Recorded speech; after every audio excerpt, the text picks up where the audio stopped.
એક જ ઝાડ પર 70થી વધુ જાતની કેરી. બિનવાડાના ખેડૂત મોહનભાઈ પટેલનો અનોખો પ્રયોગ. વલસાડ જિલ્લાના બિનવાડા ગામના પ્રગતિશીલ ખેડૂત મોહનભાઈ પટેલે બાગાયત ક્ષેત્રમાં એક અનોખી સિદ્ધિ હાંસલ કરી છે. તેમણે માત્ર 5 વર્ષના કેરીના ઝાડ પર આશરે 80 જેટલી વિવિધ જાતની કેરીનું ગ્રાફ્ટિંગ કર્યું હતું, જેમાંથી હાલ 70 જેટલી જાત સફળ રહી છે અને 62 જેટલી યથાવત રીતે વિકસિત થઈ રહી છે.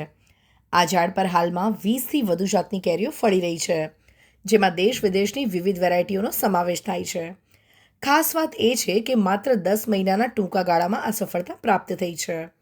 મોહનભાઈએ જણાવ્યું કે ભારે વરસાદ અને પવનના કારણે કેટલીક ડાળીઓ તૂટી ગઈ હોવા છતાં મોટાભાગની ગ્રાફ્ટિંગ સફળ રહી છે. તેમણે આ પ્રયોગ માટે પ્રેરણા ઉત્તર પ્રદેશના એક નર્સરી પ્રવાસ દરમિયાન મેળવી હતી. હાલ તેઓનો લક્ષ્ય એક જ ઝાડ પર 100 જાતની કેરી ઉગાડવાનો છે, જેથી એક જ ઝાડ પરથી વિશ્વભરની કેરીઓનો સ્વાદ માણી શકાય. મોહનભાઈનો આ અનોખો પ્રયોગ વલસાડ જિલ્લામાં કૃષિ ક્ષેત્ર માટે પ્રેરણાદાયક સાબિત થઈ રહ્યો છે. નામ શૈલેષ મોહનભાઈ પટેલ, રહેવાસી બિનવાડા.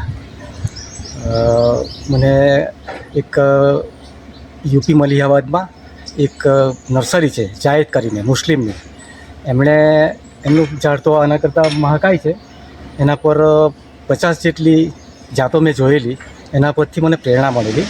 પહેલાં હું પણ કરી જોઉં અને આ જે મધર પ્લાન્ટ છે એ ડાયો કાકો છે, એના પર મેં જુદી જુદી મેંગોની વેરાયટી એટલે કે ટોટલ 80 જેટલી ગ્રાફ્ટિંગ કરેલી, એમાં 70 જેટલી સક્સેસ ગઈ અને 20-21 જેટલી વેરાયટી પર ફ્લાવરિંગ પણ આવેલું અને ફ્રૂટિંગ પણ છે, એ તમે જોઈ શકો છો.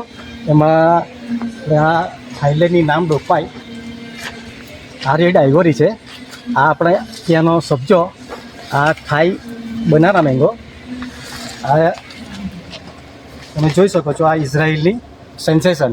એ જ રીતે ટોટલ 20-21 જેટલી વેરાયટી અત્યારે તમને જોવાની મળશે.